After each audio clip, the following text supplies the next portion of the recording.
Hello guys, welcome back to Mornings with Granny. Happy Father's Day. Alright guys, I thought we would talk about ways to combat rising costs, of how to live on a budget. Over the years, my income has changed. When I moved back from the beach and took a job to be close to home, my income dropped by half. Then I got hurt and I was without an income for several months. And then when I did start getting income, it was 1/4 of what I was getting before I got hurt. So I had to keep adjusting. So let's talk of ways that we all have had to adjust. But these are things that I do. For one thing, you've got to set a budget. And I know people make fun of me for setting Gizmo a budget, but Gizmo needs stuff too. He needs food, he needs the vet, and so I set him a budget. And it's just like with my camping, for example, I set a budget. And then you have to look also at wants versus needs. You know, do you want this or do you need this? A need, of course, is food, transportation, and so forth, housing, medical. A want is, ooh, I saw this new pocketbook and I want to go get one. Or I saw a new pair of shoes. I've got 20 pairs sitting in there, but that's okay. I'm going to go get another pair. Those are wants. So you have to determine, is it a want or is it a need? Now, obviously, if you didn't have any shoes and your shoes were torn up and you were going to get a pair of shoes, then it becomes a need. So there's a difference. And one thing about being a senior citizen and living off of Social Security is sometimes you need to supplement your income. Now, you know that I do dog sitting. I've sold stuff on Marketplace. I have sold stuff at yard sales. I pick up extra work, in other words, when I need to. And that's what we all need to do. If we're not having enough income, and even though we've budgeted, we still don't quite have enough, then think about picking up extra work. And extra work can be also bartering or trading for something, because your neighbor might have a garden and they might be willing to give you half of it if you go over there and you pick it. Or maybe they're working and they've picked green beans and they say, hey, if you'll snap these green beans for me tomorrow, I'll give you half of them. Or maybe you have a lawnmower and they need to cut their grass, and you can say, well, hey, I'll let you use my lawnmower if you'll cut my grass also. So learn to barter or trade, and that will help your income also. I'm trying to mark these things off the list so I don't keep repeating. But if I do, I'm going to use the same old excuse. I'm old. Get over it. Lower your thermostat or up your thermostat, whichever the need be.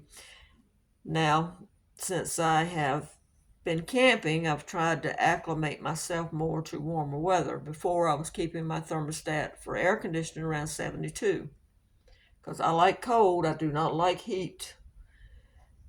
And now I find myself keeping it around 75. Now, they say for every degree that you increase or decrease your thermostat, is 1 to 3% savings. Now, in the wintertime, I have no problems keeping my thermostat low because I like cold. Mom laughs because my bill is higher in the summer. Her bill is lower in the summer. Her bill is higher in the winter. My bill is lower in the winter. So lower that thermostat. You can always, in cold weather, you can always layer up. All right, let's talk about shopping. Buy secondhand. I buy a lot of my stuff secondhand. This antique table behind you, I bought for $7 16 years ago. $7. Antique table. The chair that I'm sitting in, I didn't buy it, but my daughter bought it when my grandson was born 27 years ago. And it went in his nursery, and she used it to rock both her boys with. And I've got it sitting in my living room now. The table, well, let's see if you can see it. The table, I'm trying to turn you without dropping you. Back where the lamp's at, all the way back, you see the fan reflected. That table was $7 or $10. It was a drop leaf table. I think it was $7 or $10. I know it was under 15. It might have been 15. But I'm thinking they had a sale on it that day, and I paid $7 for it. And it's an antique clawfoot drop leaf table. I'll get it out in a minute. The lamp sitting on it, the shade is probably 20 years old, but the lamp is almost 100 years old. My grandmother bought that lamp, from my understanding, before I was born. So maybe let's say I'm 71, so let's just say it's 70 to 80 years old. And it's funny because that lamp, I hated that lamp when I was a kid. I thought that was the ugliest lamp there ever was. That's what she gave me, was that lamp. When I got it, it was broken. It didn't work. The electrical part of it. So what I did is I went to the thrift store, secondhand store, bought a lamp that was similar in height, took the inner workings out of it and transferred it over to the other one. So it works. So that's how I fixed it. And then that leads us into do it yourself. Make your own repairs if you can. You know, we all laugh at the commercials that are on TV, on the comedy shows and stuff, where the sink's leaking and the husband says, I can fix it. Next thing you know, they're paying out 10 times more because he didn't fix it right. There are a lot of YouTube videos out there for fixing things, and I have looked them up myself. And there also, you can just Google it too. Or maybe you have a neighbor or somebody in the family that knows how to do it that can help you with it. But try doing it yourself if you can. I mean, don't be stupid and do like electrical. I would never attempt to do electrical because I'd probably shock myself. I have done it in the past, but now I would not do it. And I have done plumbing in the past, but I wouldn't do it now. And it's not that I don't know how, it's my physical capabilities. But, you know, YouTube it, see if you can figure it out. If you can't, then you're going to have to call somebody. And if you do, look for competitive prices and make sure they're certified and they are good at what they do. Check the reviews. And also, even making your own cleaners, your own spice mixes, your own, like I made my own mosquito spray. Instead of buying air freshener, make your own. There are several things you can do to save money. So do it yourself if you can. Like I have to get in there under my dryer, needs cleaning out because it does collect lint under there, and that's a fire hazard. I have cleaned it out before, and I need to do it again. Can I do it? Yes. Do I want to do it? No. But it needs to be done. And cut back on your shopping. You know, I used to go to the thrift store every week, and now you notice it might be once every month, once every 6 weeks. I quit going because I really don't need anything. And my idea of when I did go was if I brought one thing in, I need to get rid of 5. So when I buy something now, I'm thinking in the back of my mind, unless it's food, of course, do I have 5 things I want to get rid of to bring this one thing into my house? So cut back on your shopping, cut back on your trips, because every time you go out, you're going to spend more money because, you know, just like I did the other day, went in for one thing, come out spending almost $30. So think before you go shopping. Do I really need to go? Cut back on eating out. Now, I'm not saying don't eat out because I do. But if you do eat out, maybe you're eating out twice a week, cut back to once a week, then maybe once every 2 weeks. Don't deprive yourself of it because you can go out and do like I do and get specials, and I can get senior discounts. The other day I went out, for example, and I bought the new KFC fill-up meal for $7 because I wanted to try it. So I thought, well, I'll go get it. They had 3 or 4 different kinds, and it's a good sized meal for the money. You get, I got the chicken breast, mashed potatoes. It came with a biscuit and dessert, which I did not eat, and then it came with a drink. So for $7, it was good buy. They used to have them for 5, then they went away, then they came back for 7. Used to, they would add a cookie. Now they're adding little cherry pie bites, I guess. They're about that big. I guess that's what you call them. But you can eat out by using apps, discounts, senior discounts, early bird specials, that type of stuff. Read the signs as you ride through town. You'll see $5 special, $7 special, or whatever. And let's see what else we're going to talk about. I didn't have these things in order. I'm just kind of glancing, trying to put them together. Okay, let's go to learn to cook from scratch. We talked about that before. Learn to cook from scratch. Look up recipes. There are plenty of YouTube videos out there. There are plenty of, you can Google recipes. You can buy a cookbook sometimes for a dime now. You can ask your mom. You can ask your aunt. Ask somebody in your family. Maybe they had a dish that you liked and you want to cook it. If you've got certain ingredients you want to use, type it into Google. Use it.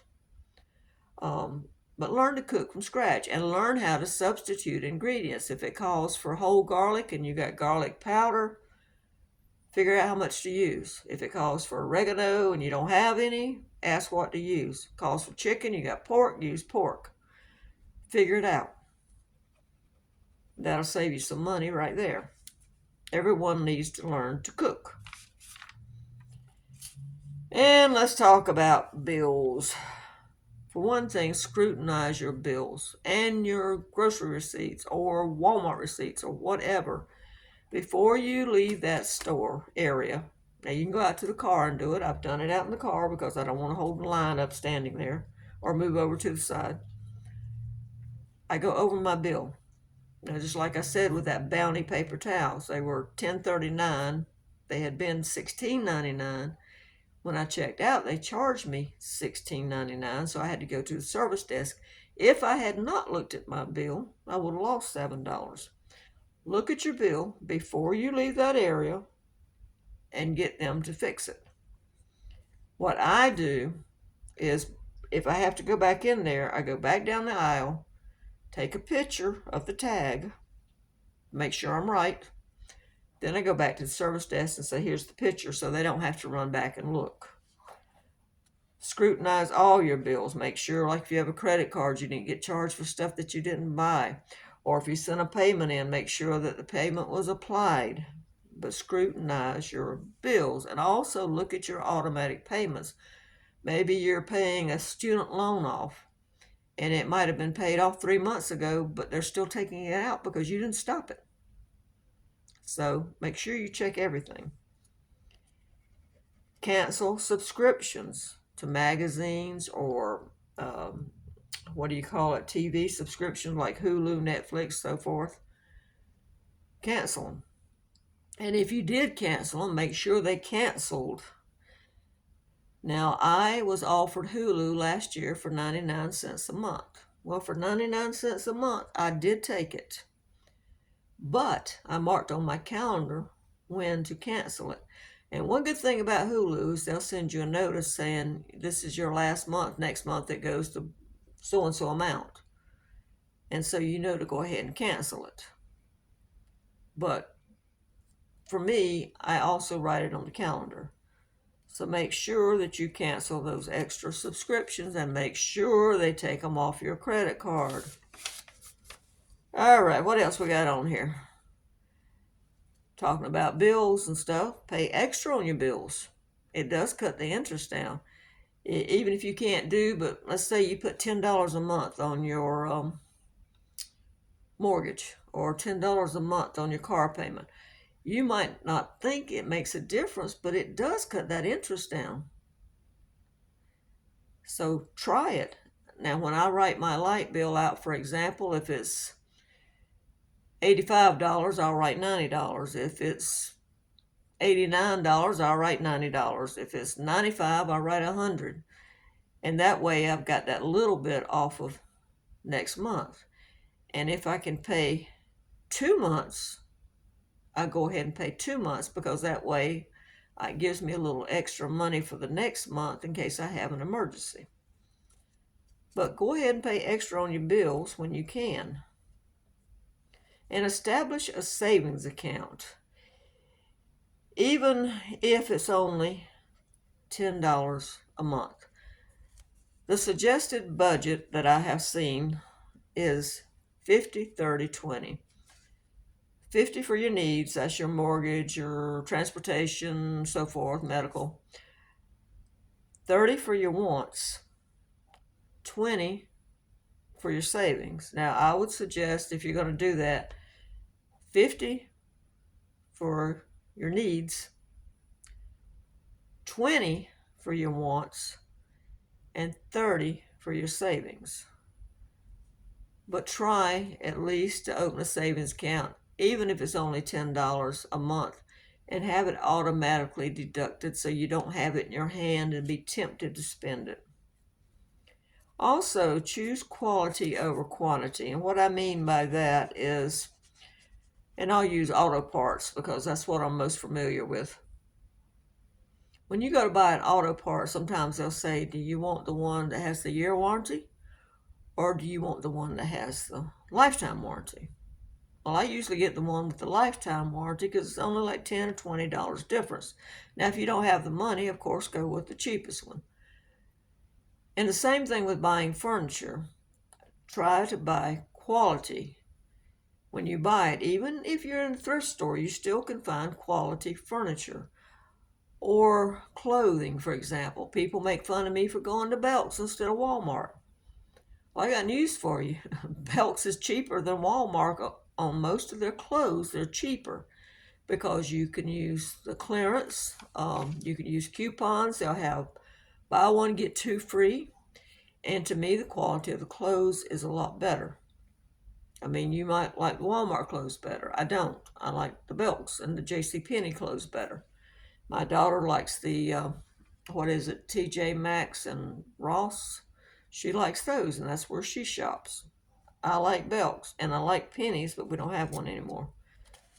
So choose quality over quantity. Pay that few extra cents or few extra dollars if you can, because in the long run, it's going to last longer. And ignore what people think. Don't worry about what people are thinking about you. You know, I have people that make remarks about me all the time because I shop at thrift stores or I eat outdated food. That's my business. I pay for it. When you start paying for it, then you can start saying something, but I'm paying for it. If you don't like what I do, then go out and buy me something else. That's what I tell people because, you know, I'm not trying to keep up with you. I'm not telling you how to eat, that you've got to do this, this, and this. I might suggest it, but I'm not telling you you have to, just like this video. I'm not telling you you have to do these things. I'm telling you this is what I do. So don't worry about what people think. And plan ahead. And by that I mean don't make unnecessary trips to the store. Combine your errands. Like if I'm going to the post office and I need to go by the grocery store and to drop something off at the thrift store, or I need to go out and pay my light bill, I try to combine all of it together. It saves wear and tear on the car. It also saves gas. So try to plan ahead, plan your trips, and also plan ahead for expenses. And what I mean by that is, I had somebody in my family that were fussing because the car insurance was due. "Oh, I didn't know it was going to be due." Yes, you did. You pay it the same time every year or every 6 months or however you pay it. I pay mine every 6 months. You know it's coming due. If you know you're going to be paying $300 in 6 months, then put $50 a month aside for it because you know it's going to be due and you have to have it. So plan ahead. If you know you want to go get new tires for your car and you know that these tires are going to last you maybe another year, plan ahead. Take out a certain amount. Plan ahead for it. If you know you want to go on vacation, plan ahead. See when the better rates are. Maybe instead of going in the middle of the summer, we can go in the fall. It's cheaper. Maybe we can go at the beginning of spring because it would be cheaper than on into spring. We used to take our vacations in February, right before spring. It was cheaper. In fact, that was the cheapest time of the year that we could find was February. And the weather was okay because we would go to the beach. Plus you avoid the crowds. All right, guys, that's pretty much it. That's things that I do, is suggestions, and I'm sure you have a lot of things that you do. Some of you I know grow your own gardens, and you can, and you preserve stuff. I quit doing that. I don't need that much, and both my daughters this year are growing gardens, and if I need something, they would, they give it to me out of their garden anyway. But I quit canning because just for me, I didn't really need that much. And the kids can do their own stuff now. So I've quit doing that kind of stuff. And I know some of you do it, like I said, to save money. Some of you collect rainwater. Some of you do your own haircuts, your pet's haircut. Um, Everyone does different things to save money. So let's put it in the comments below and share what you do. All right, guys, I hope you have a good day. Again, happy Father's Day to all you fathers out there. And if you don't mind, if you would, subscribe and give this a thumbs up. Thank you.